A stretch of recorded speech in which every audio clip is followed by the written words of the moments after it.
세상의 모든 지식 언더스탠딩.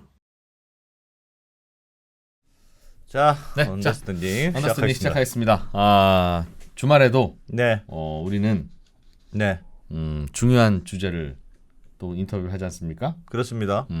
주말에 또 아플 수도 있고 병원이 문을 닫을 수도 있고, 그러니까 원격 의료, 진료, 원격 원격 의료가 진료. 필요하다고 수년 전부터 목 놓아 외치시는 분이 계세요. 그렇습니다. 그래서 2년 전에도 언더스탠딩 나오셨는데, 네. 근데 저희가 또 며칠 전에 지나가다가 또 누가 자꾸 목 놓아서 막 빵 뭐라고 하길래 누군가 싶어서 가봤더니 또 그분이에요. 네, 아직도 이러고 계십니까? 그래서 네, 그래서 저희가 모셔와서 최근에 몇 년간 또 저희가 업데이트 안 해드렸던 네, 원격 진료, 원격 의료를 지금 우리나라는 어디까지 하고 있는지 고민은 잠깐 신경. 뭔지. 예. 뭐 요즘 뭐 엔화 약세부터 시작해서 뭐 우크라이나 전쟁, 뭐 총선, 뭐 여야 영수회담, 뭐 정신없는 이슈가 많아서 우리가 네. 잠깐 좀 한눈 팔고 있었어요. 어떻게 업데이트 되고 있는지 그 얘기만 좀 점검을 해보려고 합니다. 네. 자, 어, 솔닥의 이호익 대표님, 오랜만에 어서 오십시오. 오셨습니다. 네, 어서 오세요. 안녕하십니까. 네. 네. 야, 2년 전에 오셨는데 2년 전에 오셨을 때는 많이 사주셨는데 정말 진짜 파릇파릇한 청년이었는데 살도 좀 찌신 것 같고. 네, 맞습니다. 파릇파릇한 청년이었는데 그러니까 그때도 그냥 의사를 하시는 게 좋을 것 같다. 이거 힘들다 그랬는데 말씀드렸잖아요. 말을 안 듣고 2년 동안 계속 또 원격 의료 하자고 하다가 네. 몸이 상하신 것 같습니다. 힘드셨나 봐요. 2년간 조금 힘들었습니다. 솔직히 많이는 아니고. 이렇게 힘들 줄은 몰랐죠. 요 사업 시작할 때 이렇게 힘들 줄은 몰랐죠. 네, 전혀 예상하지 못했던 힘듦은 있었습니다. 이 창업을 언제 하셨죠? 창업은 2018년도에 했고요. 5년 넘었네요. 네, 그래도 맞습니다. 그 버틴 게 대단하죠. 요럴 줄 알았으면 나 5년 전에는 창업했을 것 같다 안 했을 것 같다. 똑같은 질문을 최근에 엔비디아의 젠슨 황한테 어떤 저널리스트가 했더니 젠슨 황은 당연히 안 하지. 이렇게 성공했는데도 성공은 이렇게 했지만 지나온 나의 30년은 너무 힘들었다. 진짜 너무 짜증스러웠고 힘들었다. 그게 과정이 이런 건 줄 알았으면 나는 아예 창업을 안 했을 거다. 아하. 근데 아마 많은 성공하든 실패하든 CEO들이 막 그런 생각을 갖지 않겠나. 뭐 아직 20년까지는 아니라서 5년 전으로 돌아간다면 뭐 다시 할 것 같습니다. 그래도. 할 것 같다. 네. 네. 그래도 네네. 그럼 왜요? 그래 재밌어요? 아니면 약간 소명의식이 있습니까? 아니면 대박 날 것 같습니까? 좀 해결해 나가는 그 과정이 좀 맛이 있다. 네, 맛이 있습니다. 네. 아직 없는 시장이라서. 네, 뭐 누군가 이렇게 해놓은 걸 따라하는 것도 아니고. 네. 그거는 우리 언더스탠딩이랑 비슷하네요. 아무도 가지 않은 길을 우리도 가고 있죠. 네. 그런 부분에서는 이제 정답이 없는 좀 시장을 연구하고 또 해결하다 보니까 예. 생각보다 요거는 진짜 힘들더라. 난 이게 이렇게 힘들 줄은 몰랐는데 야 이게 나를 이렇게 힘들게 하네. 그런 거 있습니까? 이거는 그냥 원격 의료 진료 여기에만 해당하는 건 아닌 것 같고 그냥 사업 자체가 좀 인사가 제일 힘들잖아요. 직원들과의 관계. 네, 뭐 그런 데는 항상 뭐 제일 힘들고. 직원들이 자꾸 말 안 듣고 막 나가고 그럽니까? 아니면 막 대들고 막. 다들 잘 있으십니다. 퇴사율은 매우 낮은데 그런데 이제 어쨌든 이 원격 의료 시장이 되게 불안한 시장이잖아요. 아직은. 그런 데서 계속 이런 확신을 줘야 되고 그런 부분들은 네. 나도 불안하고 나도 불확실한데 네. 확신을 주고 네. 괜찮다고 하고 우리는 네. 성공할 수 있다고 네네. 이야기하는 게 네네. 양심에 찔린다. 나도 그래. 그거네. 맞아. 야, 내가 이렇게 거짓말을 해도 될까? 야, 솔직하다. 알겠습니다. 솔직하셨기 때문에 예. 오늘 인터뷰는 약간 좀 우호적으로 진행하도록 하겠습니다. 이게 사실은 뜨거운 이슈잖아요. 네, 맞습니다. 엄청 뜨거운 이슈죠. 원격 진료를 좀 해야 된다는 쪽과 이거는 허용하면 안 된다는 쪽이 굉장히 맞부딪히고 있어서 그러니까 지금 어느 정도까지 와 있는 거예요? 이게 2년 전에 비해 2년 전에는 진짜 코로나 시범 사업 한번 해봤다가 끝났는데도 이걸 좀 해야 되는 거 아니냐 그런 때고 그때 한번 네, 오셨던 맞습니다. 거고 지금은 그래도 조금은 열린 거 아닙니까? 어떻게 되고 있습니까? 우리나라 원격 진료 지금 되고 있어요? 안 되고 있어요? 어떤 상황이에요? 조금은 되고 있을 걸. 일단 코로나가 종식하고 나서 예. 이제 시범 사업으로 다시 전환을 시켰고요. 그때는 이제 한시적 효용이라 해서 병원을 못 가니까 전부 다 허용을 해줬다면 이제는 원격 진료에 해당하는 군이 환자군이 어디일까 이런 것들을 이제 좀 검토해가지고 정부에서 이제 그런 시범 사업을 만들었습니다. 지금은 그럼 네. 어떤 환자들만 어떤 경우에 원격 진료를 받고 있습니까? 전 국민 대상으로는 이제 공휴일 야간 병원이 안 여는 시간에는 또 원격 진료를 이용할 수 있고요. 초진이라도. 토요일도? 네, 초진이라도. 주말에 네, 주말이나 초진도? 네네. 오. 그리고 그게 아침 9시 이전이랑 예. 저녁 6시 이후가 이제 야간 진료로 해당이 돼요. 병원 문 잘 평일도? 네네 예. 맞습니다. 그때는 이제 초진도 볼 수 있고 그다음에 재진 같은 경우에는 시간에 상관없이 이제 볼 수 있고 진료를 한번 낮에도 받던 병원이면 아. 또 원격 진료를 볼 수 있습니다. 아. 네. 많이 풀려 있네요. 네, 많이 풀려 요거 한번 조금 전에 얘기했던 거 한번 정리해 봐요. 아니 그러니까 주말에 내가 퇴근하고 낮에는 그냥 병원 가면 되지만 카메라 보고 우리 자세히 이게 무슨 시험 봅니까? 정리해 보자. 자, 시작. 주말에 아니 평일에 회사 갔다가 저녁에 오면 내가 병원을 문 닫았네. 원격 진료 가능하다. 주말에도 내가 갑자기 아파? 그럼 원격 진료 가능하다. 새벽에 아침에 출근하려고 하는데 배고파. 아파. 이거 그러면 원격 진료 가능하다. 가능하다. 그리고 내가 한번 갔던 병원은 낮에도 원격 진료 가능하다. 한번 갔던 병원은 24시간 365일이 가능한 거예요, 그럼? 네 맞습니다. 그 병원이 문을 열었다면 그 병원도 내가 원격 진료 할게요 해야 되는 네, 거죠. 네 맞습니다. 하기 싫으면 안 해도 되는 네 거야. 맞습니다. 그러면 원격 진료를 하는 병원이 어딘지 알아야 출근하기 전에 배 아파. 아니면 새벽 1시에 눈 아파. 주말인데 허리 아파. 뭐 이럴 때 허리 아니고요. 허리.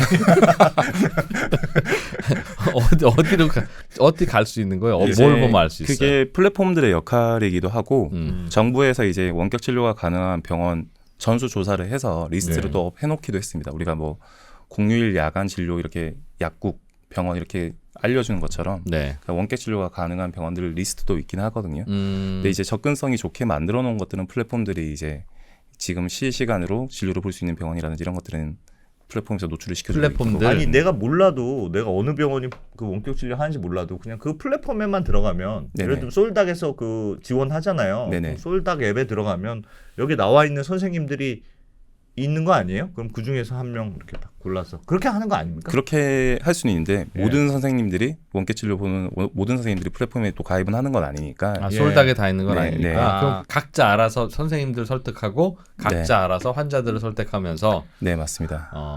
그리고 그러니까 재진의 하고 있다. 경우는 그 의사 선생님이 원격 진료를 하는지 그리고 네네. 어디 플랫폼에 가입돼 있는지를 알아야 되겠군요. 네 맞습니다. 근데 하시는 의사 선생님들은 하기로 했으니 솔닥, 뭐 닥터 나우, 다 다 들어오면 하겠습니다. 네, 뭐 하시는 분들은 대부분 다 가입이 되어 그렇죠.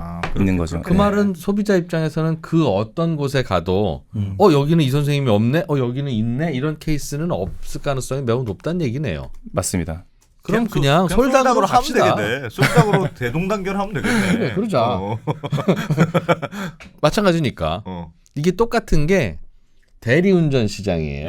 예. 그러니까 대리운전 예를 들면 1544에 이 대리운전을 전화했어. 근데 규사님이 안 잡혀. 네. 그러면 역시 앞뒤가 똑같은데 전화해야 되는구나 해서 앞뒤가 똑같은데 걸잖아요. 똑같은 사례를 받아.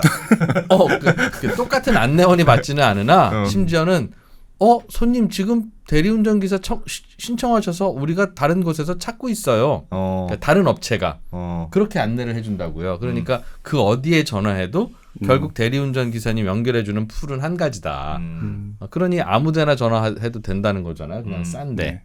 여기도 마찬가지네요. 맞습니다. 지금 현 상황을 한번 좀 제가 장표로 요 주제에 해당하는 것 같아가지고 네. 하나 좀 보여드리고 싶은데 네. 말씀하셨던 것처럼 이제 우리나라 자체가 플랫폼을 통해서 이제 병원을 찾아야 되는 거예요. 여기 주황색 부분들이 다 플랫폼의 역할이라고 보면 되는데 처음에 네. 그러면은 원격 진료를 보는 병원이 어디 있는지 이제 찾기 위해서 다양한 플랫폼들을 설치를 해야 되는 거죠. 예. 그래서 설치를 하면 병원 입장에서는 이제 검정색 부분이 대면 진료 인프라예요. 예. 그러면 여러 가지 플랫폼들을 7개 뭐 화면을 띄워놓는 거죠. 7개 플랫폼에 가입을 했으면 의사 선생님이. 병원의 경우에 네. 예. 그러면 그 접수한 모든 그 예약 번호부터 환자 개인 정보를 다시 또 다 옮겨 적어요. 결국에. 그래서 엄청 번거로운 일을 하고 있는 거죠. 의사 선생님들 입장에서는. 우리나라는 이제 대면 진료는 전 세계에서 최고 인프라를 가지고 있는데 예. 다시 그걸 수기 입력하고 또 원래 대면 진료가 종이로 처방전을 줘야 되잖아요. 근데 원격 예. 진료는 줄 수가 없잖아요. 그런 네. 것들을 이제 스캔해서 다시 보내고 이메일로 막 증상도 받고 영수증도 보내고 막 이런 상황인 거죠. 계좌번호로 막 보내가지고 가격도 입력해달라 하고 막 이런 식의 이제 원격 진료가 진행된 건데 대면 진료를 비대면 진료를 하러 신청을 하면 네네. 환자의 인적 사항을 입력해야 되는데 네네. 그거는 플랫폼이 하고 있고 그거는 병원으로 바로 가서 네. 간호사님이 뭐 따로 적어서 다시는데 입력할 필요는 없어요? 아니요, 다시 입력해야 돼요. 다시 입력해야 되는 네. 거죠? 그럼 왜 그렇습니까? 병원의 원래 시스템 자체가 네. 환자가 온다는 전제하에 설계가 돼 있잖아요. 그러니까 간호사가 직접 입력해야만 네. 입력할 수 있게 네. 되어 있으니 네. 그거를 그 호환이 시스템을 호환이 안 되는 네, 거예요. 솔닥이랑 열어주면 솔닥에서 입력한 게 바로 갈 텐데 네네, 그게 맞습니다. 안 되고 있다. 네네. 그게 첫 번째 하나 네. 불편하고. 그래서 이제 7개의 플랫폼들이 이제 있다고 가정을 하면은 의사님들이 7개의 페이지를 켜놓고 간호사 선생님들이 다 수기로 옮겨 적는 거죠. 아, 그렇지. 네네. 그렇겠네. 예. 네. 그래서 뭐 저희가 솔닥으로 통합해준다 하더라도 그 수기 작업은 없어질 수는 없는 거죠. 어떻게 보면은. 그러니까 완전히 단절돼 있군요. 네, 그냥. 그러면 간호사나 혹은 뭐 병원에 있는 직원분이 안승찬 주민번호 뭐예요? 73년. 73 어. 73 무시기 이렇게 적어 놓으면 그건 어디로 입력하는 거예요? 원래 우리가 병원에 방문하면은 물어보고 그 원내 EMR이라고 하거든요. EMR. 네, 원내 차트에다가 입력을 하는 거죠. 원내 차트? 네네. 그럼 각자 병원에? 네네. 그럼 그걸 따로 모아놨다가 나중에 뭐 저 건강보험 네, 그런데 심사평가원에 신청을 보내는 거예요? 네네, 맞습니다. 그럼 원내 EMR이라고 하는 곳에 솔닥이 다 이렇게 연결을 해야 되겠네요. 네, 맞습니다. 근데 그게 현실적으로 이제 대면 진료가 전제하에 다 만들어진 프로그램이니까 연동은 쉽지는 않은 거죠. 불편하다. 네네. 어떤 플랫폼이든 그 과정은 쉽지는 않습니다. 그리고 나서는 나머지는 결제도 똑같이 그럼 EMR에 입력하는 문제가 연동 안 돼서 네, 또 다시 또 번거롭게. 그러면 병원 입장, 그 의사 선생님 입장에서는 연동이 돼 있는 건 없는데 내가 솔닥 프로그램을 의사 선생님이 켜고 네네. 화면에 그냥 이렇게 얼굴이 나오고 네네. 그것만 하는 거네요. 네, 맞습니다. 그리고 영상 통화한 셈이네. 그리고 네. 똑같이 수기로 그거 써주고 네. 스캔해서 보내주고. 맞아. 그래서 제가 요 다시 화면을 좀 보여주시면요, 이 까만색 부분이 해결돼야만 진정한 원격 진료를 좀 할 수 있다는 거죠.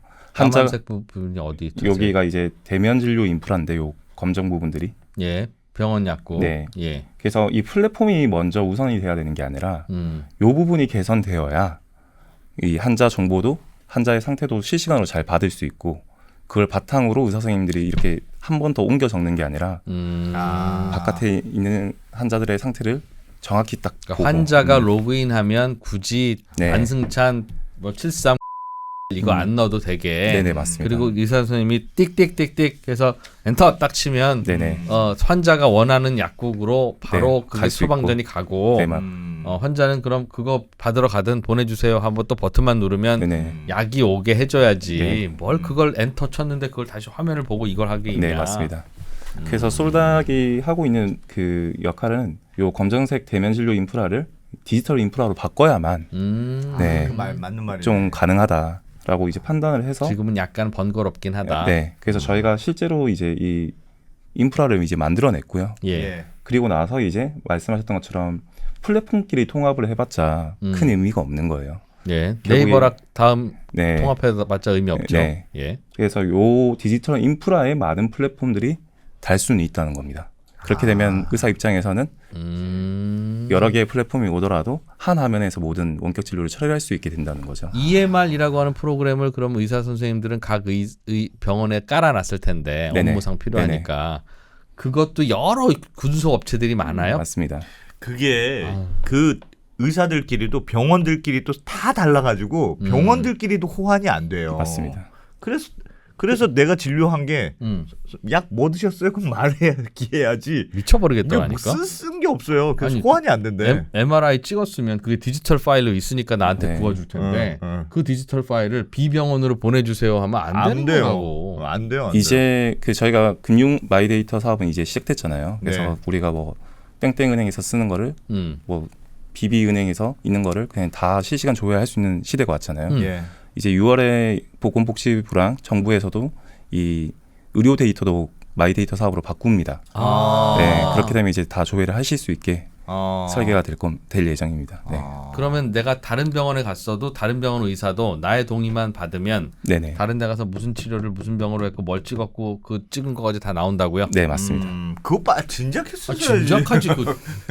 왜 임제서야 하는 거지? 이게 아마 예. 그 데이터베이스를 정리 정돈하는데도 엄청난 시간이 걸렸던 부분도 있고요. 예. 그런 시스템 설계하는데 상당한 시간이 걸렸던 걸로 알고 있습니다. 아유, 안 하려고 하면 핑계는 많습니다. 그래서 어떤 병원에는 무슨 영어로 쓰고 어떤 병원은 한글로 쓰고 그 네. 통합도 안 된다는 네. 거야. 그래서 그 의사 선생님 어떤 병원은 악필로 약자로 유명하죠. 쓰고 약자로도 네. 쓰고. 네. 그게 이제 대면 진료나 원격 진료나 둘 다 필요한 거잖아요. 원격 예. 진료에서는 더 필요한 부분이고 왜냐하면 한자에 대해서 알 수가 없으니까 이제 쭉 받았던 과거 히스토리를 봐야만 훨씬 더 양질의 진료를 볼 수 있는데 그러니까 원격 진료에 그게 되게 중요한 전제군요. 네, 맞습니다.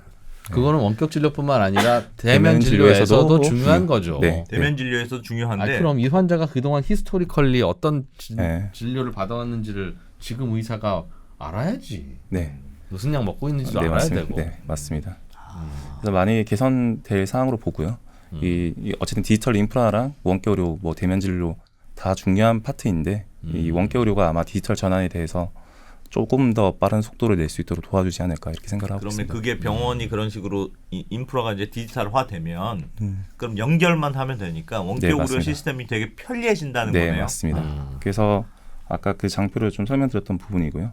근데 전반적으로 지금 대표님께서는 오히려 저희가 지금 막 해야 되지 않습니까라고 흥분하고 있고 네. 오히려 그 해야 됐다는 얘기하시는 이 대표님은 그냥 남의 일처럼 지금 이야기하는 진짜 사업에 지치셔서 그렇습니다. 지금 약간 그런 느낌이라서 저 사업에 좀 지치셨어. 지금. 솔닥 대표님 맞죠? 맞습니다. 뭐 안 해도 되나요 이거 지금? 괜찮아요? 그냥 이렇게 접어도? 안 돼. 우리가 좀 불편할 것 같아서 해보려고 하는데 우리도 뭐 꼭 안 해도 됩니다. 필수로 이제 네. 제도화되고 법제화되는 영역이고 네. 지금 설명드리려고 하는 부분이 이제 좀 물성적인 걸 넘어서 이 원격 진료가 되게 가치적인 특성들도 많이 가지거든요. 알겠습니다. 그래서 아까 이제 원격 진료를 받을 수 있는 환자군이나 시간대들은 이제 좀 정리를 해드린 것 같고 2000년부터 2023년까지 시범 사업화가 되기 전까지는 원격 진료의 모습을 좀 한장으로 정리해 본다면은 이제 대면 환자가 병원 가기는 쉽잖아요. 그래서 의료 데이터를 주기가 쉬우니까 양질의 진료 및 조제가 가능했는데 이 비대면 환자는 병원 약국에 어떻게 정보를 줄 수가 없는 거예요. 영상 통화도 의무화가 안 되어 있고 전화로만 했고 그러다 보니까 그래서 이 인프라가 없다 보니까 되게 어려웠던 거죠. 그 의사랑 약사 선생님들도 이 코로나만 끝나면 안 하겠다 계속 이런 분위기였고요. 네. 영상 통화로 할 수 있고 뭐 이 솔닥이 그래서 플랫폼 만든 거잖아요. 네, 맞습니다. 그런데도 불편하다. 네, 아까 말씀드렸던 것처럼 디지털 인프라가 없으니까 일일이 입력해야 되니까. 일일이 입력해야 되고 그 솔직히 대면 환자도 비슷합니다. 그냥 딱 보고 뭐 어디 아프신 데 있으세요? 그러니까 일일이 입력하잖아요. 뭐 거기. 비슷하긴 해요. 결과적으로는. 그래도 그거 플러스 아까 말씀드렸던 것처럼 페이먼트라든지 환자 접수라든지 이런 것들을 또 한 번 더 해야 되는 작업들이 계속 생겨나다 보니까 결제는 참 어떻게 합니까? 결제는 솔닥 이런 앱에서 바로 할 수 이제는 있어요? 다 결제할 수 있습니다. 결제는 네, 하고? 그런 인프라들은 다 만들어진 상태고요. 근데 그 이후에 병원하고 솔닥하고만 그 정산하면 되니까. 네, 맞습니다. 그 피지사처럼 다 정상이 고객이 됩니다. 송금했어야 됐어요? 네, 송금해야 되고 의사가 수기 입력을 막 다 해야 되고 이랬어요. 아이고야. 언제까지? 그게 지금 또 그렇게 하는 데들도 많긴 하고요. 플랫폼 중에. 네네. 아이고 그건 너무. 네. 그래서 솔닥 같은 경우에는 이제 플랫폼보다 말씀드렸던 것처럼 이 인프라가 부재니까 인프라를 먼저 좀 설계하는 게 맞다. 근데 대표님 궁금한 게 있습니다. 그 인프라를 만들면 그건 솔닥만 쓰는 게 아니고 모든 플랫폼들이 다 쓸 수 있는 거잖아요. 맞습니다. 그거를 만들고 계시다고요, 근데? 네. 솔닥이? 네, 솔닥이? 그리고 솔닥만 쓰게 하려고 그러죠. 아닙니다. 그게 공급자가 아까 말씀드렸잖아요. 이래잖아요. 그게 아니면 바보짓을 하고 그 있는 건데. EMR이라는 거랑 플랫폼이랑 완전 다른 시장이거든요. 예. 그래서 네. 저희는 공급자들한테 의사 선생님들한테 이제 EMR을 이제 공급하는 거고요. 네. 그 EMR을 달고 있으면 여러 플랫폼들을 통해서 이제 유저 친화적인 플랫폼들이 각각 다르게 설계를 했을 거잖아요. 그래서 뭐 소아과에 특화되어 있는 플랫폼도 있을 거고 뭐 그런 것들을 이제 딱 연결을 해주면 의사 선생님이 편하게 진료를 보실 수 있으니까. 그러면 일종의 B2B 사업이라고 생각하고 네, EMR을 맞습니다. 하시는 거고. 네, 맞습니다. 그리고 나서 나중에 닥터나우 고객은 이쪽으로 그렇지. 접속 안 되게 할 거죠? 그렇게 하시면 돼요. 그렇게 하세요. 그 EMR 만든 다음에 야 이거 이상하게 솔닥이랑만 연결이 잘 되네. 그렇지. 그렇게. 그렇지 않고 다 같이 잘 이용할 수 있게 만들겠습니다. 뭐 근데 닥터나우에서 제휴를 할지도 모르는 상황이고 예. 일단 저희도 인프라를 만들고 나서 이제 솔닥이라는 그 플랫폼을 연동을 해놨는데 예. 이제 다른 업체들도 이제 지금 연동을 해 나가는 상황이라 보시면 될 것 같고요. 알겠습니다. 네. 환자 입장에서 한 가지 궁금한 게 있으면 하나 여쭤보면 진료는 그렇게 했어요. 네네. 그러니까 초지는 비상시에 그러니까 병원문 안 열었을 때는 가능하고 제지는 24시간 365일 가능하다는 거니까. 네, 맞습니다. 그건 이해됐는데 그럼 처방전을 받았어요. 네네. 약은 어떻게 옵니까? 지금 약 배달이 허용돼 있는 구는 또 선벽지, 장애인, 65세 이상에서 거동 불편자 이렇게 또 약 배달은 되고요. 네. 아까 그 환자군을 제외하고는 방금 말씀하셨던 이 환자군에서는 실제로 약국을 가셔야 됩니다. 이제 픽업을 하러 가셔야 되는데 뭐 말씀하셨던 것처럼 아픈데 꼭 약국까지 또 가야 돼 이렇게 생각을 하실 수 있는데 워낙 약국이 이제 접근성이 좋다 보니까 배달을 하게 되면 뭐 택배하면 하루도 걸리고 이렇게 되니까 예. 바로 앞에서 보호자나 대리인이 수령할 수 있게 만들어놨습니다. 보호자나 대리인이. 네네. 그럼 뭘 갖고 가면 이 보호자인데 조금 전에 네 맞습니다. 솔닥에서 원격 진료에서 받은 처방전인데 네네 맞습니다. 지금도 사실은 처방전 주면 보호자가 왔는지 누가 왔는지 확인 안 하고 주잖아요. 지금 약국에서 그래요. 그럼 내 약국에 처방전 들고 갔는데 신분증 보자고 한 적 단 한 번이라도 있어요? 아무래도 이제 처방전 단에서 이게 한번 검증이 일어났으니까 예. 이제 약국에서는 그런 그 확인 절차가 조금 줄어들어 있는 걸로는 알고 있습니다. 근데 이제 비대면 진료는 처방전 자체에 비대면으로 딱 찍혀 있어요. 네. 그러니 그러다 그럼 보니까 뭘 갖고 가야 됩니까? 비대면 처방 이렇게 보호자라는 보호자 것. 신분증을 들고 가서 그냥 보호자였다는 거를 그 약국 차트에 이렇게 입력하게 되어 있습니다. 대리인이 수령했다. 서로 가족 관계 아니더라도 네네네. 친구가 해줘도 되고 네네. 누가 수령해 누가 갔다. 가져갔다는 걸 기록해야 되는 있다. 상황. 네 맞습니다. 그게 약간 오남용이나 뭐 그런 것 때문에 그런 네 거죠. 맞습니다. 그래서 그런 것들이 이제 뭐 전문 배달 업체면 안 되니까 그런 신원을 확인하는 절차가 있다 보시면 될 것 같습니다. 그건 근데 물론 뭐 친구가 해주면 좋으나 뭐 친구도 없을 수 있고 뭐 몸도 그러니까 꼭 병원 문을 안 열어서 나는 어쩔 수 없이 원격 진료를 한 거예요도 있을 수 있으나 네네. 내가 이제 거동이 불편하던가 뭐 다양한 이유로 그래서 원격 진료를 한 분은 약국 나가기도 불편할 수 있잖아요. 근데 그거는 나가야 되는 겁니까? 지금은 그렇습니다. 뭐 앞으로는 좀 개선될 것 같은데 이 시범 사업이라는 게 그런 다양한 어떤 케이스를 수집하는 거거든요.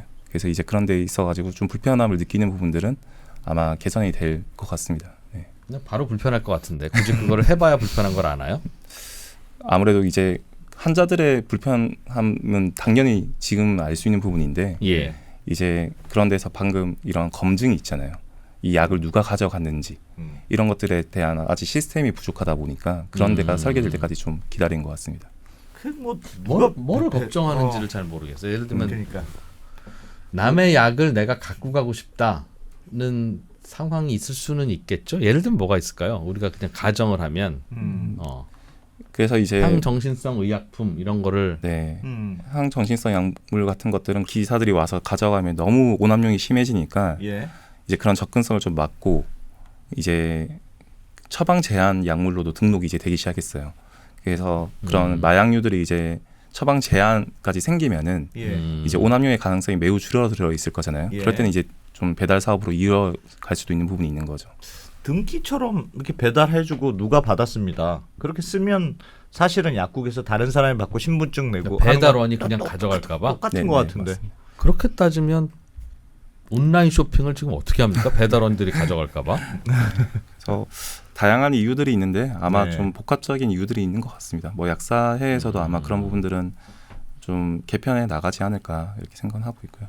그러니까 그때 아마 발표에서 논리를 제 기억을 떠올려 보면 그나마 약국은 좀 접근하기가 조금 많다. 네네. 주말에도 조금 여는 데들이 약국은 그나마 있어. 뭐 그런 논리였던 것 같긴 해요. 근데 아니요, 밤에 문 닫으면 약국도 마찬가지로 문 닫아요. 다 닫아요. 그래서 맞아. 밤 8시 넘어서는 약국 다 문 닫으니까 음. 서울에서도 뭐 몇몇 이제 문연 약국 24시간 한 약국도 있으니까 이제 그렇게 가기는 하는데 멀잖아요. 그럼요. 근데 그럴 때 아프니까 나는 그런 약국에서 뭐 퀵으로 배달을 해준다든가 그렇지. 네. 하면 그 퀵비 감수하고도 받을 텐데 네. 선택할 수 있게 하면 될 것 같은데. 그걸 왜 안 해주냐 이거죠. 맞습니다. 부작용으로 생각하는 건 이제 환자 쪽에서는 사실 많이 생기진 않는데 그럼요. 약국 쪽에서는 이제 어떤 거점 약국이 생길 수 있잖아요. 이 배달만 전문으로 하는 약국이 생겨난다든지 예. 그러다 보니까 이런 지역 기반 인프라가 좀 갖춰져야 이제 그 배달 사업을 할 수 있다 이렇게 판단을 한 거죠. 만약에 딱 중앙 시스템에 약국이 하나 있어가지고 전부 다 전국에 뿌릴 수 있는 이런 배달 사업으로 발전해 버리면 예. 이 지역에 있는 약국들이 좀 붕괴가 일어날 수도 있는 부분이잖아요. 그래서 그런 부분들에 있어가지고 좀 지역 특정한 기반의 약국이 퀵 배달이야. 뭐 네. 서울 중앙부에 종로 한복판에 딱 약국 세워놓고 여기는 서울시 저녁 배달 네네. 이러면 다 그쪽으로 될까봐 결국은 그런 환자가 좀 불편하더라도 우리 먹고 살기 위해서라도 불편하게 만들자는 얘기네요. 아니 그렇게 따지면 쿠팡도 다 중앙이죠. 그래서 쿠팡 때문에 문제가 되는 자영업자들이 얼마나 많아요. 네. 네. 근데 쿠팡만 없었으면 다 먹고 살만한 분들이 쿠팡 때문에 다 문 닫는 케이스들이 하나둘이 아니나 소비자들은 그게 편하니까 그걸로 가는 건데 왜 특정 업종에서는 그게 안 되냐? 그걸 보호해주고 특정 업종에서는 하도록 합니까? 그거는 저항하는 업종이 목소리가 크면 봐주는 거고 그거 말고는 다른 논리가 없잖아요. 라는 이야기를 엊그제 안승찬 대표가 저한테 했는데 이런 거 할 때는 본인은 쏙 빠지고 또 인자한 미소로 다 이유가 있겠지요. 아니 그때 그래서 그런 논의가 있었어요. 그러니까 말씀하셨던 대로 그래서 약국 그럼 동네 약국들은 많이 어려워지는 거 아니냐. 그래서 제 기억으로는 그러면 약도 배달을 해주는데 그 배달하는 거를 예를 들면 쿠팡 같은 그런 전문 업체한테 하지 말고 반드시 동네에 있는 뭐 거리 반경 100m 이내 뭐 예를 들면 뭐 그래 동네에 있는 약국에서만 반드시 픽업해서 배송할 수 있도록 해주면 될 거 아니냐. 그러면 네가 있으면 네 동네에 있는 약국을 무조건 이용하는 거니까 그러면 배달도 되고. 그럼 동네 약국도 24시간 문 열어야 되는데 문 열 거예요?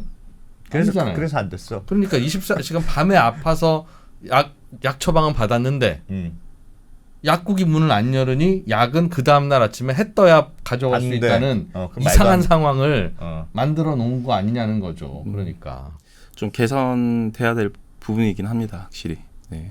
네, 아까 약간 절름발이가 돼버렸네. 네. 약 배달이 안 되면서. 그래서 이제 뭐 말씀하셨던 쿠팡 같은 경우에는 이제 자영업자가 어려워지는 일도 생겼잖아요. 근데 이제 약국이 어려워지면은 어쨌든 저희가 필수 의료 영역이잖아요. 네. 그러면은 그 접근성을 해칠 수도 있는 부분이 있다 보니까 원격 진료만 하는 환자가 있는 게 아니다 보니까 점잖으시다 정말. 네. 그렇게 해서 우리나라 주요 지역의 약국들이 문을 닫았고 나면 그럼 평소에 약국 없어서 불편한 거를 국민들이 감당해야 되니. 네, 맞습니다. 그런 부분들에 있어서 지금 시범 사업에서도 그런 전문 배달 약국을 막는 그런 정책들을 지금 만들고 있긴 하거든요. 그래서 저희 동네에도 구멍가게 철물점 다 없어졌거든요. 쿠팡 때문에. 아니 근데 문제 없는데? 전문 그 약국은 예를 들면 낮 시간 이외에 주말이나 뭐 밤 시간이나 지금 우리 초진도 주말이나 밤 시간만 되듯이 그렇게만 이용할 수 있도록 하면 되는 거 아닙니까? 아마 그런 여러 목소리들이 지금 수집되고 있으니까 조만간 좀 개편된 정책이 나올 걸로 판단하고 있습니다. 네. 오늘은 이런 이야기를 저희처럼 이렇게 목 놓아 외치는 이야기를 솔닥 대표님이 하시고 네네. 그러면 또 저희는 또 자연스럽게 알아서 또 잘 정리가 되겠죠. 뭐 꼭 그렇게만 생각하실 건 아닌 것 같습니다. 앞으로 또 뭐 약사분들 이야기도 좀 들어봐야죠 하고 넘어갈 텐데 본인이 심판이 되셔서 그건 아니니까. 네. 알겠습니다. 네. 야. 그 좋은 예로 얘기를 하자면은 예. 우리가 하고 있는 좀 사업 중에 B2B 사업 중에 아까 65세 이상 거동 불편자 얘기를 했잖아요. 약 배달 대상. 그래서 저희가 그럼 바로 돌봄이라는 서비스를 이제 또 출시했는데 바로 돌봄? 네. 뭔데요? 그건 이제 65세 이상의 장기 요양 등급 판정자들이 있습니다. 그래서 그분들 같은 경우에는 대리인 처방이 많이 일어나는 분들인 거죠. 그러니까 그럼. 거동이 불편하다 보니까 뭐 어머니 집에서 누워 계신데 혈압약 받으러 왔어요. 네. 그러면 어떻게? 네. 그래서 이제 그거를 원격 진료로 연결시켜드리고 요양사나 간병인이나 이런 보호 시설에 있는 보호자들이나 조력자들이 대신 이렇게 해드리고 예약을 해주고 원격 진료로 연결한 다음에 약 배달까지 하는 거는 이제 그게 지역 약사의 지역 약사와 지역 의사들끼리 이렇게 합쳐가지고 힘을 네. 그 관할구의 지방자치단체에서 이런 사업을 진행하고 있습니다. 그런 경우에는 이제 어떤 중앙 약국, 거점 약국이 이렇게 약 배달을 하는 게 아니라 그 주변 센터에 있는 약국들이 이제 힘을 모아가지고 약을 딜리버리 해주고 이러다 보니까 지금은 그렇게 약을 해주기도 하고 있어요. 네, 맞습니다. 그래서 그런 것들은 이제 좋은 어떤 선례가 되는 부분도 있는 거죠. 어떻게 보면. 그러면 약국이 나는 우리 약을 처방해서 퀵으로 보내드리겠습니다가 오케이가 되면 네네. 지금도 할 수는 있다는 네, 뜻이네요. 65세 이상 거동 불편자에 한해서 가능합니다. 법 시범 사업의 기준을 그렇게 네, 만들었어요. 네, 맞습니다. 그거는 어디서 배달해요? 어떤 약국이 배달합니까? 그건 좀 큰 약국에서 하는 건가요? 아니요, 센터 주변 그런 요양기관 주변에 있는 약국들이 거리가 가까우니까 바로 이렇게 킥을 보내주면은 수령이 엄청 용이해지시는 거죠. 지금도 그러면 65세 이상 거동 불편자는 네네. 원격 진료를 마치고 네. 처방전을 약 받으면 배달도 네네. 가고. 약 배달도 해주세요라고 네, 맞습니다. 하면 배달이 해주고. 온다 이거죠? 네, 맞습니다. 퀵기가요? 퀵으로 주로 하고 있습니다. 그럼 모든 지역에서 지금은 지방자치단체에서는 한 4개 구에서 먼저 진행을 하고 하는 있고요. 구도 있고 안 하는 네, 구도 네. 있고. 그게 이제 솔닥이 계속 그 확장을 하고 설득을 설득하고 있는 부분입니다. 설득을 하셔야 되는구나. 네네. 그래서 왜 아까 저희가 왜 약국들은 그런 거 안 해줍니까라고 할 때 신중하게 발언을 하신 이유를 이제 알겠어요. 알겠습니다. 아무래도 다 당신이 의료 언더스탠딩에서 약사들이 욕심 부린다고 얘기했던 이호익이야. 뭘 어떻게 협조해줘 안 돼. 라고 하실까봐. 어쨌든 그 같이 인프라를 만들어 나가는 게 좀 중요한 것 같긴 합니다. 이해됩니다. 네. 저희가 그럼 이 부분은 저희가 그런 참여하는 지자체 칭찬한다는 의미에서 네네. 어떤 지자체에서 이렇게 하고 있는지 잘하고 있는지 알려주시면 요거 보시는 분들이 지금 한 2천만 명쯤 되거든요. 그러면 이제 거기는 약도 배달해 주는구나 이렇게 알 텐데 어디가 됩니까? 65세 이상 거동 불편자에 한해서 이제 우리가 노치원이라 하잖아요. 노인 유치원. 네. 노인 유치원이랑 이제 요양원에 이런 데들을 이제 대구 남구나 달서구 이런 데에서는 이제 대구. 네. 대구 남구 달서구. 네. 그리고 김해시 훌륭하신 분들입니다. 거기 구청장님들 훌륭하다는 거기죠. 김해시 시장님이 이번에.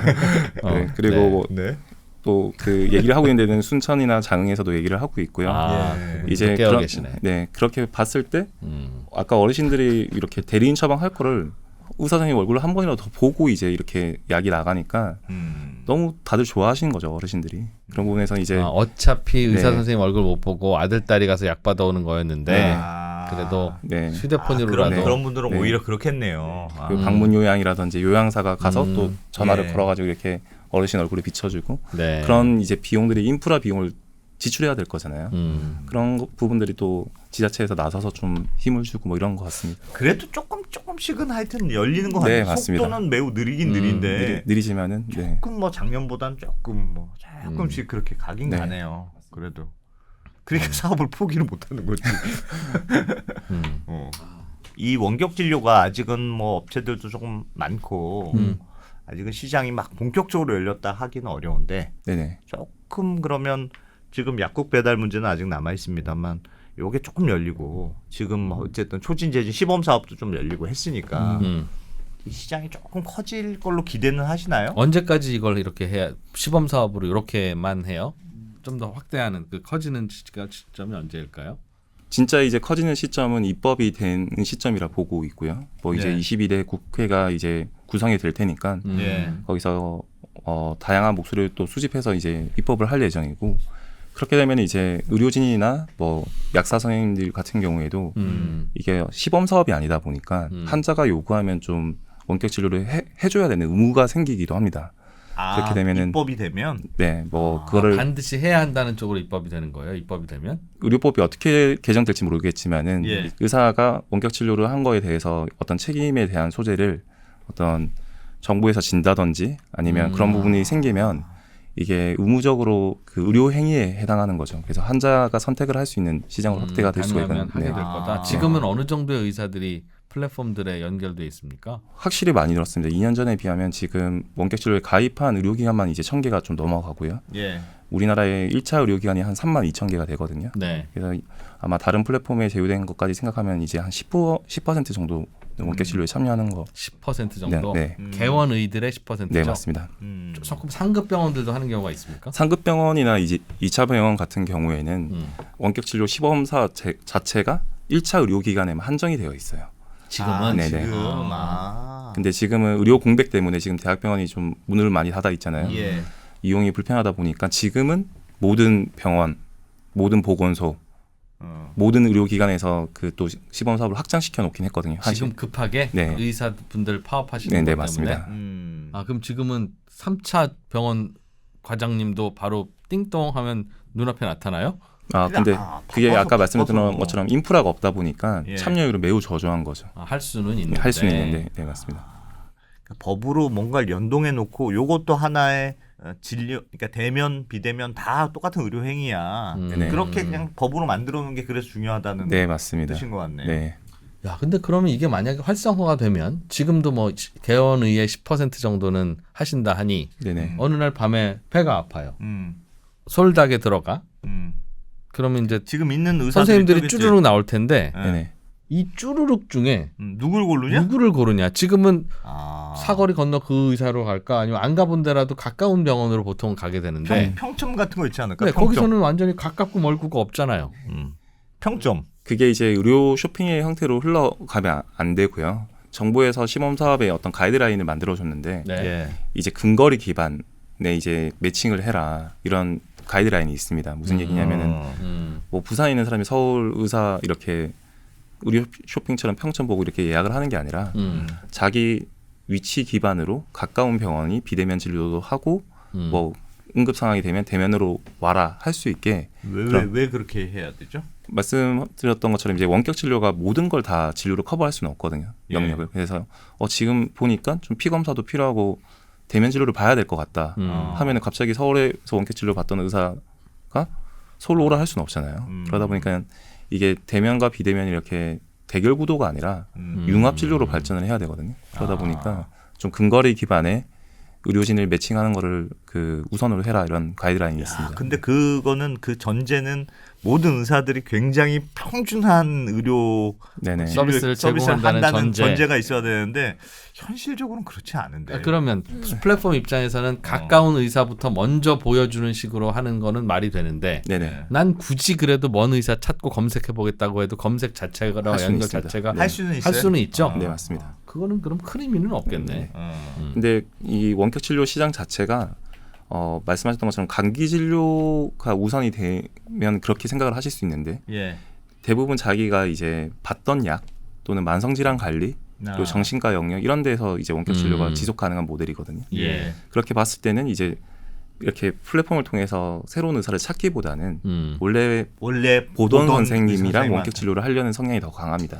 그렇겠죠. 네. 소비자도 네, 맞습니다. 외국에서는 어떤 양태가 보여지고 있습니까? 말씀하셨던 그 소비자들이 규제도 다르고 방식도 다르겠습니다만 특정 그런 과의 재진 중심이에요. 맞습니다. 요 그림을 한번 보시면요.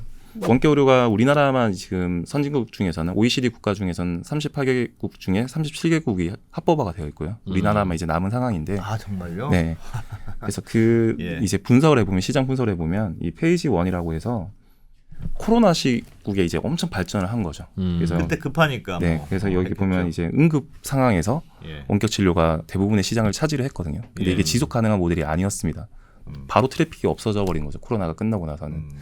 그래서 다른 이제 외국 사례들을 보니까 그럼 도대체 어디서 원격 진료가 이렇게 지속 가능한 모델이 되냐 봤을 때는 이제 만성 질환 관리라든지 다양한 정신 건강 진료, 좀 정밀 의료, 뭐 내과 진료 이런 부분에 있어 가지고는 예. 계속 원격 진료가 트래픽 꾸준히 유지가 됐다는 거죠. 저거는 네. 진짜 딱 원격 진료에 아주 적합한 네, 맞습니다. 섹터들이네요. 네. 그래서 여기 보신 것처럼 이제 계속 지속적으로 약 타야 되고. 네, 초진이라든지 최저가 의료 쇼핑의 형태로는 어떤 지속 가능한 모델을 찾기가 힘들었다. 그래서 이제 페이지 2, 3로 넘어가는 단계고 우리나라에서도 이런 장기 요양 등급 판정자라든지 이런 분들은 대부분 이 영역에 속하는 원격 진료를 하게 되십니다. 그러니까 그러면 만약에 그러니까 해외에서도 합법화를 했더니 저런 식으로 주로 흘러가더라 네네. 하면 우리도 저런 식으로 결국은 그냥 다 네. 허용해도 저렇게 가지 않겠습니까? 네, 맞습니다. 근데 간단한 거, 네. 막 간단한 감기약 뭐 저런 아니면 정신과 진료 같은 거는 네. 진짜 이걸 하나 직접 만났나 다른 게 없지 않습니까? 그냥 어차피 대화하는 건데. 알지도 못하면서 그래도 느낌도 있고 네. 안색도 있고 그 다릅니다. 그렇게 따지면 왜 집에 80인치짜리 TV 갖다 놓습니까? 그거 뭐 자동차 지나가는 거 구별 안 돼서 그러나요? 아니 영화마저도 조금이라도 생동감 있게 보려고 하는데 네. 의사 입장에서는 환자의 그 하나하나 일거수일투족 중에 하나라도 뭘 좀 생동감 있게 보려고 하지 않겠습니까? 지금 자기가 한 얘기 지금 많이 하려는 거지. 잘했다. 이거 딱 걸렸어. 그런 네. 상황이고 또 나라에서 이렇게까지 지금 그 정부에서 비대면 진료를 왜 확장하려고 하나 이렇게 생각을 해봤을 때 보시면은 방금 그 보여드렸던 장표에서처럼 우리나라가 이제 만성질환자들이 많아요. 엄청 많은데 60세 이상의 의료비가 거의 55조를 쓰고 있거든요. 네. 그러니까 이게 딱 그 데이터를 분석해 보니까 65세 이상부터 의료비가 거의 기하급수적으로 느는 거예요. 그래서 이 부분이 왜 느냐를 봤더니 입원 진료비가 너무 많은 거예요. 입원. 네. 예. 그래서 그게 이제 다른 선진국들에서도 고령화가 돼 있는 나라에서 뭐 덴마크나 일본이나 똑같이 겪었던 부분이에요. 예. 병원에 방문율이 올라가니까 나라에서 지원해줘야 되는 의료비가 너무 올라가는 거죠. 그래서 예. 그런 건강보험공단의 재정이 악화되는 사례들을 다 겪었는데 고령화 국가에서는. 예. 근데 그걸 어떻게 좀 해결했냐면은 재택 치료로 많이 해결했습니다. 그러니까 간호사도 파견을 하고 원격 진료도 보고 가정 방문 간호도 시키고 그래서 이런 부분들이 의료비 절감으로 좀 이어질 수 있는 부분들은 분명히 있거든요. 예. 그러니까 우리가 점점 이제 액티브 시니어들이 늘어날 거니까 건강한 환자들은 집에서 좀 치료를 하고 예. 좀 정말 악화되는 환자들은 입원을 시키고 이렇게 했을 때는 요 그 원격 의료 자체가 거의 필수적인 요소라고 보는 겁니다. 재택 치료가 되려면은 그러다 보니까 나라에서 이렇게 선진국들에서 좀 많이 미는 이유가 그런 이유고요. 우리나라도 마찬가지로 그런 부분에서는 의사협회라든지 어떤 의료 정책에서는 충분히 인지하고 있는 부분이다 보니까 좀 안정된 그런 제도화를 지금 준비하고 있는 상황입니다. 네. 그것도 뭐 맞는 얘기 같네요. 근데 의사들도 이 부분에 대해서 반대하시는 분들이 있어요. 네, 맞습니다. 반대하는 분들도 있고 뭐 약사도 반대하는 분들이 있고. 근데 반대하는 이유는 제 생각엔 절반은 그냥 기득권 상실에 따른 거부감 일 것 같고. 근데 또 나머지 반은 생각해 볼 만한 부분도 있는 것 같아요. 네네. 생각해 볼 만한 부분은 요건 좀 있는 것 같다고 싶으신 부분은 혹시 어떤 겁니까? 이 대표님이 보시기에 부정적인 거에 대해서. 그렇지. 이제 왜 반대하는 분들도 있는데 네네. 조금 더 구체적으로 본인이 하고 싶지만 제가 그냥 말씀을 드리면 보통 잘 되는 병원들은 그 이제 의사가 은퇴하고 나면 그래도 그 자리에 병원 저기 내과 잘 보던 의사 있었는데 근데 할아버지 되셨으면 이제 안 보시고 가실 수도 있잖아요. 그럼 권리금 받고 판다고요. 근데 그러니까 그 동네에 자리 잡은 병원이라고 하는 건 나름 권리금이라고요. 마치 그 동네에 자리 잡은 슈퍼마켓하고 똑같아요. 그런데 쿠팡이 등장하면 그 동네에 자리 잡은 슈퍼마켓은 싫을 거 아니겠습니까? 네. 그러니 무조건 반대죠, 당연히. 그런데 그런 거 말고 그거야 다른 이유가 또 있나? 그거야 이제 거부감이 있으나 그거는 이제 국민구의 편익에 따라서 저울질해서 막아야 하는 것이고. 네네. 또 그래야 또 새로운 의사들도 또 하지 무슨 의대는 졸업했는데 개업하려고 하면 권리금만 몇 억씩 내야 되면 네네. 서로 악순환이잖아요. 그러니 그거는 뭐 밀어붙여서 할 일이지만 이거는 좀 들어봐야 될 문제가 있는 것 같다. 그게 이제 인프라 부재 영역이거든요. 그러니까 이제 의사 선생님들이 마음 먹고 이제 원격 진료를 해보겠다. 예. 딱 이렇게 참여를 하셨는데 대면 진료 보는 것보다 시간이 더 오래 걸리는 거예요.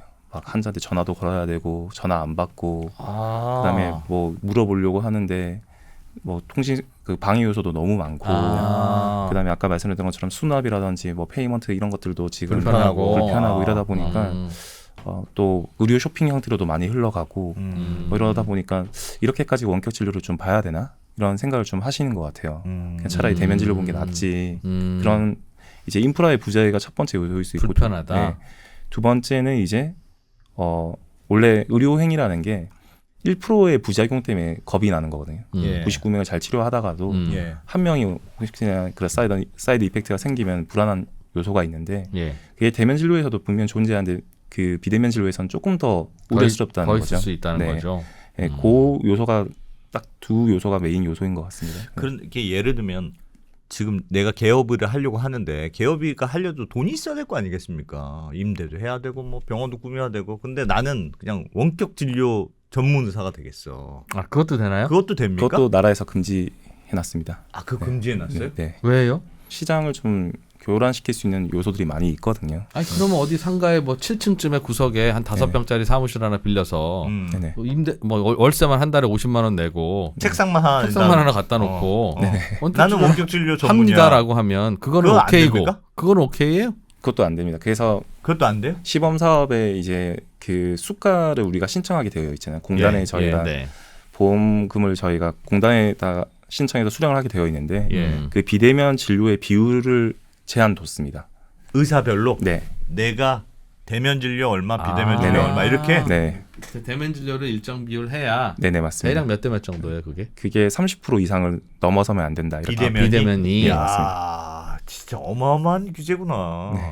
그것 좀 이상해. 그게 돼야 사실은 그 산간 오지 벽지 뭐 이런 데는 그러니까 비대면 진료도 아니 있을 수 왜냐하면 있는데. 비대면 한데 이론적으로 밤에 하고 주말에 하고 하는데 그냥 멀쩡히 내가 돈 잘 버는 사실은 내과 선생님이 주말에 그걸 원격 진료를 많이 열심히 할 이유가 없잖아요. 그러니까 나는 사실은 그래, 큰 뭐 개원이도 아니고 막 의대 졸업해서 이제 열심히 하려고 하는 의사야. 처음에 몇 억씩 대출 받아서 병원 안 차리고 나는 간단하게 그냥 그 이렇게 해서 원격 진료로만 할래라고 해야 원격 진료에 대한 노하우도 생기고 전문성도 생기고 익숙하기도 하니까 덜 불편하지. 예. 이거 진료만 하다가 가끔씩 원격 진료 하려고 하니까 잘안 되지. 안 되죠. 그런 쪽으로 흘러가고 있고요. 실제로 말씀하셨던 것처럼 이게 뭐 답답하긴 하지만 천천히 흘러가고 있긴 하거든요. 그래서 선생님들이 점점 이렇게 제도적으로 막혀 있지만 아마 그런 것들도 좀 풀려나갈 거로 보고 있고 예. 실제로 원격 진료를 보시는 선생님들의 진료 건수도 상당히 많이 증가를 하고 있습니다. 그러다 보면 이제 협회에서 의사협회의 목소리를 많이 그 수렴하다 보니까 예. 그런 데서는 이런 어떤 천장을 두는 규제는 필요가 없을 것 같다. 이런 것들은 아마 데이터가 좀 수집되면 아마 해결될 문제일 것 같고요. 네. 지금 어쨌든 시장은 확실히 많이 커지고 있다는 건 많이 느껴져요. 그런 그 툴 같은 것들도 제가 아까 되게 문제라 그랬잖아요. 원격 진료에 대한 인프라가 부재인데 예. 이제 솔닷 같은 경우에는 아까 그 인프라를 엄청나게 열심히 3년 동안 만들었거든요. 플랫폼보다는 의사 선생님들이 원격 진료에 필요한 툴들이 뭘까? 그런 것들을 이제 많이 연구해가지고 이제 만들었는데 그런 걸만 제공해줘도 확실히 그 장벽이 많이 낮아지더라고요. 이제 원격 진료를 좀 하겠다. 이 정도면은 자기는 진료 볼 수 있을 것 같다. 예전에 이렇게 전화기 들어가지고 뭐 주세요 전화 끊어버리고 이랬는데 그게 무슨 말이에요? 코로나 시국에는 영상통화 연결 기술도 없고 예. 이제 전화를 딱 받으면 저 먹던 약 이건데요. 이것 좀 주세요 하고 이제 한자 전화 끊어버리는 거예요. 그 의사도 기분 의사 나쁘겠네. 선생님도 이제 이게 진료인가 뭐 이런 생각을 그렇죠. 좀 한 거죠. 근데 지금은 이제 저희가 이런 TV에다가 의사 선생님들이 얼굴이 나오게도 예. 기술을 발전시켜놨고 그리고 환자 얼굴도 피부 같은 것도 잘 좀 측정할 수 있는 그런 모듈들을 많이 해가지고 그런 하드웨어를 제공하고 있어요. 그러면은 이제 의사 선생님들께서 이렇게 환자가 한번 걸어보세요. 뭐 치매 검사하는데 뭐 손가락 움직여 보세요. 이런 것들도 원격 진료를 하면서 진짜 내 앞에 환자가 있는 것처럼 진료를 보시는 거거든요. 예. 그 이제 그런 것들을 제공하니까 이러면 이제 진짜 좀 진료를 해볼 법하다.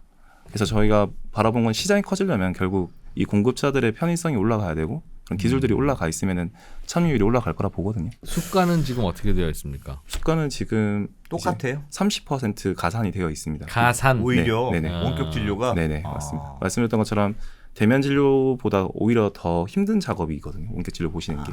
그럼 원격 진료가 더 늘어나면 이거는 국민건강보험 재정에 더 나빠지는 거네요.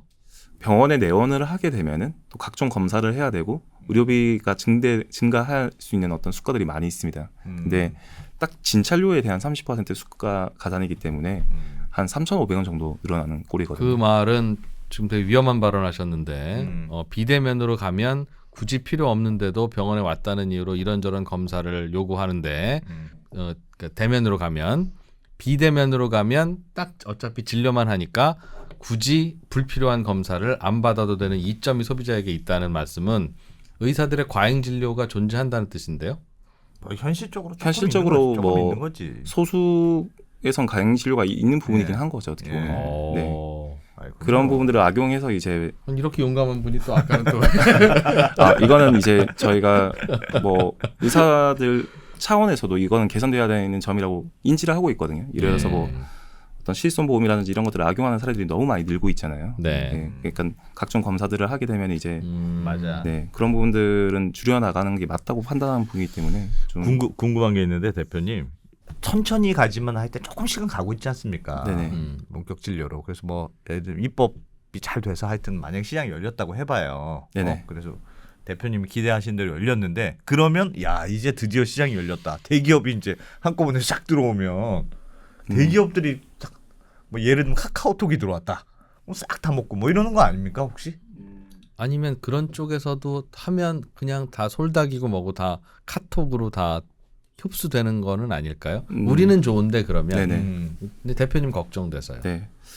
뭐 사업적인 차별점이 있다면은 아까 말씀드린 것처럼 저희는 인프라를 제공한 회사거든요. 예. 지금 이제 많이 스며들었습니다. 의사 선생님들 컴퓨터에 그런 환자들이랑 연결할 수 있는 장치를 연결해놓고 소프트웨어도 업데이트가 되어 있고. 예. 근데 그 인프라를 바탕에 말씀하셨던 것처럼 이제 환자의 접근성을 높이기 위해서 카카오톡 시장, 뭐 카카오 시장이 들어올 수는 있는 거죠. 예. 네, 근데 솔닥이 가지고 있는 이 공급자를 위한 인프라의 제공 서비스는 대체될 수는 없는 영역이라고 보거든요. 그거 되게 중요한데 그게 정말 대체될 수 어떤 거예요? 그게? 아까 말씀드린 EMR이라는 게 이제 차트 프로그램이잖아요. 예. 그게 우리가 98년도에 이렇게 공단에 그 보고하는 시스템을 의무화해라. 예. 이제 전자 의무 기록을 해라는 게 98년도에 보건복지부에서 이렇게 제정을 했습니다. 그래서 예. 각 개원의들이 다 깔았다는 다 거죠. 깔았습니다. 예. 근데 지금도 이번에 비대면 진료가 법제를 앞두고 있잖아요. 그러면 비대면 진료를 보려면은 그 비대면 진료를 볼 수 있는 소프트웨어와 하드웨어가 필요하잖아요. 예. 결국에 예. 그게 이제 그 시장이 열리는 시점이라 보고 있고 이 부분이 이제 그 사용성이라는 부분이 바꾸기가 쉽진 않아요. 의사 선생님들이 익숙해지기 때문에. 한번 깔았던 걸 굳이 굳이 바꾸지는 바꿀- 않을 네. 것이다. 그거를 우리 솔닥이 열심히 하고 있다. 네, 맞습니다. 네. 야 그러면 만약 카카오 관심 있으면 솔닥을 인수할 수도 있겠네. 대박. 작전이 들통났다. 내 마음을 들켰음. 그래서 카카오야 어서 와. 되게 재미있는 어떤 주제라고 저는 생각하거든요. 이게 예. 왜 그러냐면은 저희 인프라도 뭐 그런 인수 이런 건 넘어가고 예. 이제 그 저희가 플랫폼에 연결한다 했었잖아요. 아까 이런 인프라들을. 근데 그 플랫폼에 연결하는 게 뭐 비대면 진료 회사에 연결하는 게 아니라 각종 회사들이 연락이 많이 와요. 그게 비대면 진료를 안 보는 회사인데 예를 들어서 뭐 농협은행 같은 경우에는 이제 금융 상품을 탈피하고 싶어 하잖아요. 예. 이 금융업들이 예. 이제 비금융 서비스를 많이 연계를 하려고 하는데 저희랑 이제 MOU를 한 이후에 그 은행 앱에서도 비대면 진료를 볼 수 있는 걸 만들겠다. 네. 야. 뭐 그렇게 되면 저희는 이제 솔닥 앱을 연동하는 게 아니라 말씀드렸던 이 솔닥 인프라 선생님의 이 그 소프트웨어랑 깔려 있는. 이 농협 앱을 연결시키는 역할을 하는 거거든요. 그러니까 이제 앞단에서 그 유저들을 만나는 구간은 비대면 진료 앱뿐만 아니라 다양한 서비스의 형태에서 아마 비대면 진료가 노출될 거예요. 저희가 전기차 충전 같은 것도 전기차 앱으로 하는 게 아니라 인프라 그 충전 앱으로 하는 게 아니라 막 은행 앱이라든지 다양한 앱에 이런 것들이 노출돼 있거든요.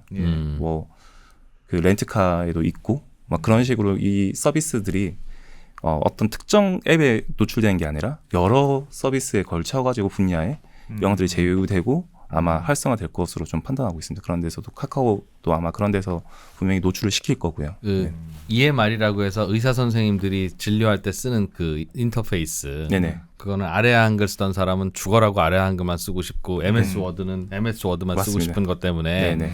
한 번 깔리면 안 바꿀 텐데 네네. 지금 그 원격 진료하는 데 있어서 EMR은 네네. 그럼 기존에 있던 건 날리고 그걸 까셨어야 되는 거예요? 아닙니다. 이원화에서 사용하고 있으십니다. 원격 진료할 때는 요거 네네. 그 불편은 하겠네요. 네, 맞습니다. 그리고 원래 뭐 쓰셨던 분인지와 거기에 맞춰서 맞춤을 해드릴 수도 없으니 불편을 하실 텐데. 네, 맞습니다. 근데 요것도 익숙해지면 우리 거를 못 벗어날 거다. 그렇게 생각하고 있습니다. 저도 이제 의료진으로 활동할 때 그게 엄청 좋은 어떤 그 솔루션이 나오더라도 그 인터페이스가 변하는 게 너무 싫거든요, 사실. 그래서 익숙한 거 네. 그냥 쓰면 되지. 네네. 대면 환자를 하던 EMR을 그대로 쓰고 네네. 그거를 그냥 바로 원격 원격 진료 플랫폼과 연결시키는 그런 기업도 나오지 않을까요? 그게 EMR 업체랑 연결만 하면 될 텐데. 뭐 제가 볼 때 레거시라고 보는 거죠. 그게 예. 쉽지 않다. 뭐 갑자기 전기차로 전환을 할 수는 없는 거잖아요. 그러니까 그 만든 서버 자체가 이제 한자가 온다는 전제하에 만들어져 있는 예. 솔루션이다 보니까 네. 다 원장님 컴퓨터에 있는 거거든요. 그래서 보시면은 딱 방에 들어가야 차팅을 시작하시잖아요. 뭐 종이 예진지도 밖에서 다 쓰고 나서 그 종이 예진지 간호사 갖다 주고 차팅을 시작하는 만큼 예. 병원 내에서의 연동성도 상당히 떨어져 있거든요. 아. 그러니까 그게 이제 갑자기 디지털 인프라로 바꾸려는 자체가 되게 무겁다는 거죠. 어떻게 보면은. 네. 알겠습니다. 그럼 지금은 솔닥은 그렇게 해서 의사 선생님들을 거의 하나하나 이제 확보해서 네, 맞습니다. 솔닥을 벗어날 수 없게 솔닥으로 오는 환자만 받으세요라고 해도 어쩔 수 없게 그렇지. 그렇게. 그러면 B2B 공략 괜찮네. 근데 그거는 이제 기존에 이미 익숙해졌던 분들에게는 그런 공략법이 유효한데 네네. 새로 쏟아져 나오는 의사 선생님들은 어차피 새로운 거니까 네. 나는 그냥 카카오로 할래 뭐 이럴 수도 있으니 솔닥 입장에서는 의사 정원 확대에 반대하겠습니다. 그렇진 않은데. 아 찬성하신다. 노코멘트 하겠습니다. 알겠습니다. 야. 네. 근데 이게 네. 그 사용자 단위 이렇게 유저 친화형의 서비스를 만드는 건 너무 쉬워요. 이제 앱이 우리나라도 엄청 많이 출시가 됐고. 네네. 근데 의료진에 대한 어떤 원격 진료 특화 솔루션을 만든다는 자체가 자본이 들어온다 해서 한 방에 해결된 문제는 아니에요. 예. 이게 정말 노하우가 좀 필요하고 정말 그 의사 선생님들의 VOC를 수집해가지고 이 사용성을 만들어낸다는 자체가 예. 좀 제가 볼 때는 진입 장벽은 있다고 보는 부분이 있거든요. 분명히. 네. 네네. 저희도 듣다 보니 있습니다. 네.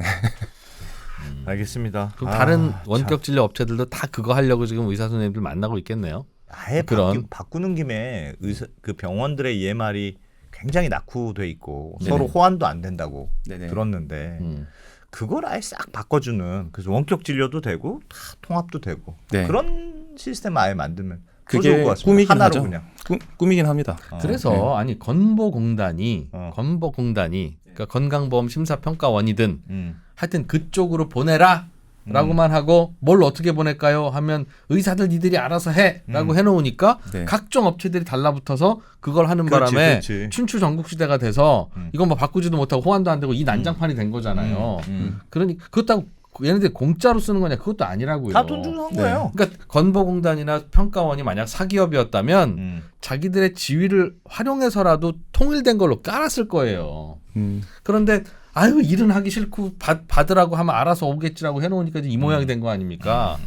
또 원격 진료 시장 열리면 똑같은 일 벌어질 테니까 이거를 통일해라. 지금 아예. 열심히 영업하는 솔닥이나 뭐 닥터나우나 뭐 어디 다른 곳은 아니 그걸로 지금 우리가 영업하고 있는데 지금 너 2% 뭐 하는 소리냐라고 말할 수는 있으나 염려 마세요. 내가 이런 얘기 한다고 하실 분들이 아닙니다. 그렇긴 한데 분명히 또 이제 서로 호환 안 된다 그런다 이제 또 분명히 그게 일을 하려면 제대로 해야지 정부가. 하나로 다 하는 게 맞는 것 같긴 공급자 한데. 입장에서 그러니까 의사 약사 입장에서는 예. 말씀하신 것처럼 한 프로그램으로 가는 게 맞다. 그러니까요. 뭐 처방전 A는 이 A 바코드가 나오고 B는 B 바코드가 나오고 그 약국도 지금 스캐너를 막 두세 개 설치해야 되거든요. 예. 그 EMR 시스템이 다 다르니까. 그러니까 그런 부작용들이 많이 나오고 있는데 이제 그런 의미에서 좀 국가가 나서서 또 만들어 보면은 이게 또 사용자 친화적이지가 않은 거예요.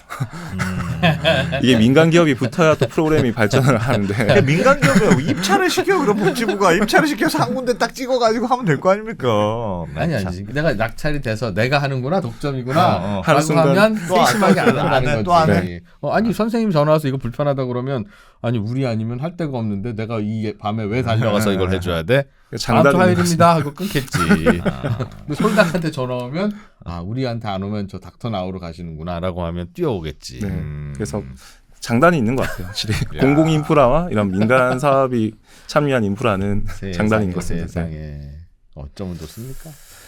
알겠습니다. 아유, 하여튼 그래도 뭐 중요한 한 발 한 발 중요한 일을 하시네요. 원격 진료는 좀 돼야죠 뭐. 그래야 소비자들도 편리하고 하지. 필요한 영역인데 너무 늦어 우리는 너무. 좀 2년 전에는 많이 걱정을 해주셨는데 지금도 네. 많이 걱정해 주시지만 예.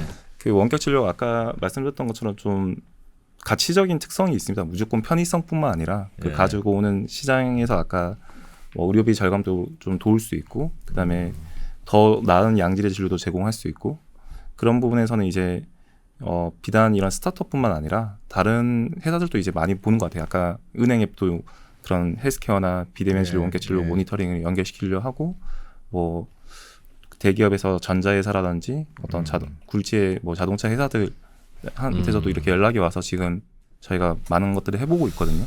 그래서 이게 자기가 있는 공간 어디서든 좀 진료실이 될 수 있는 그런 좀 시대가 오고 있다는 게 많이 느껴져요. 결국에 디지털 헬스케어 자체가 홈케어를 하기 위한 거거든요. 병원 내의 모든 어떤 측정 장치를 병원 밖으로 꺼내겠다는 게 원래 디지털 헬스케어의 목적이거든요. 예. 그 목적이 달성이 되기 위해서는 결국에 의사 선생님이 그런 측정 장치로부터 오는 데이터들을 해석해주는 역할을 해줘야 됩니다. 진료도 해줘야 되고 그렇게 보면 이게 좀 디지털 트윈 시장에 더 부합한 어떤 시장이 원격 진료 시장이 아닌가. 알겠습니다. 뭐 이런 생각이 좀 들고요. 솔닥은 돈은 어떻게 봅니까? 이런 사업에서. 수수료 모델이 아니라 이 인프라를 쓰기 위한 구독료를 받고 있어요. 이 솔루션을 쓰는 거에 대한. 아 그래서- 병원에 깔아주고. 네네. 예. 그래서 그런 부분에서 이제 좀 월 얼마? 네 맞습니다. 그러면 월 많이? 얼마? 부담스러운 분도 있겠고 그렇겠네요. 뭐 3명 환자 받았는데 지금 32만 원 내라고? 그렇진 않고 정찰제로 이제 저희가 뭐 초기 베이직 모델은 10만 원, 아, 뭐 그렇게 프리미엄 해서. 모델은 40만 원 이런 식으로 좀 한정해서 10만 원, 40만 원. 또 그 위에 또 없습니다. 있어요. 10만 원 아니면 40만 원. 그걸 바탕으로 아까 인프라를 바탕으로 그런 요양 시설에서도 우리 의사 선생님 자기가 잘 돌보는 의사 선생님이 있는데 연결해 달라면 그 기관에서도 이제 또 비용도 내요. 그런 경로당이라든지 예. 또는 뭐 주야간 보호센터 또는 이제 요양원 이런 데서도 이제 비용을 내기 때문에 좀 거기서는 의료 수요자인데. 네. 센터는 요양사들이 이제 환자분을 해주니까. 돌보는 서비스인데 그걸 돌봐야 되는데 매번 병원 휴대폰으로 이렇게 달리기 좀 불편하니. 다니기도 불편하고 어르신 모시고 가다 낙상 같은 것도 생길 수도 있고 막 이러다 보니까 그 원격 진료실에 딱 만들어주면은 일단 오시면 커다란 모니터에. 네. 그게 너무 좋아하시는 거죠. 네. 근데 좋아하는 그것만 가지고는 쉽지 않을 것 같은데 병원 특히 병원에서 받는 거잖아요. 일단은 그거는. 수익 시장은 먼저 1차 타겟은 거기라고 보시면 되고요. 그게 예. 이제 나중에 B2C로 자기 집 거실도 이제 진료실이 될 수 있는 거고 그런 식으로 이제 아마 확장해 나갈 거라고. 한번 가입하면 의무 가입 기간도 있습니까? 그렇진 않습니다. 근데 이걸 하시면은 그 되게 물성적으로는 편하잖아요. 예. 그러다 보니까 안 바꾸신다. 네, 이탈률이 매우 낮은 10만 원, 40만 원. 네네. 알겠습니다. 네. 자, 하여튼 2년 만에 나오셨는데 훨씬 야. 노련해지셨고. 그렇습니다. 뭐 진짜 이거 그리고 지금 B2B 사업 하시느라고 지금 저기 있으면 안 돼. 지금 우리 대표님은. 그래서 오늘 제가 막 미리지도 공격해보고 저래도 미간질해보고 다 해봤는데. 야 저기 없어, 저기 없어. 모두를 껴안는 그 비즈니스. 야 솔닥 잘 될 것 같습니다. 그리고 결정적으로 카카오가 딱 인수해. 그 대박이지. 네. 또 2년 뒤에 나오겠습니다. 네. 야. 그 대목에서는 또 희망을 숨기지 않으시는 인간적인 모습까지 보여주셨습니다. 네. 솔닥의 이호익 대표님. 네, 오늘 말씀 잘 들었습니다. 고맙습니다. 네. 감사합니다.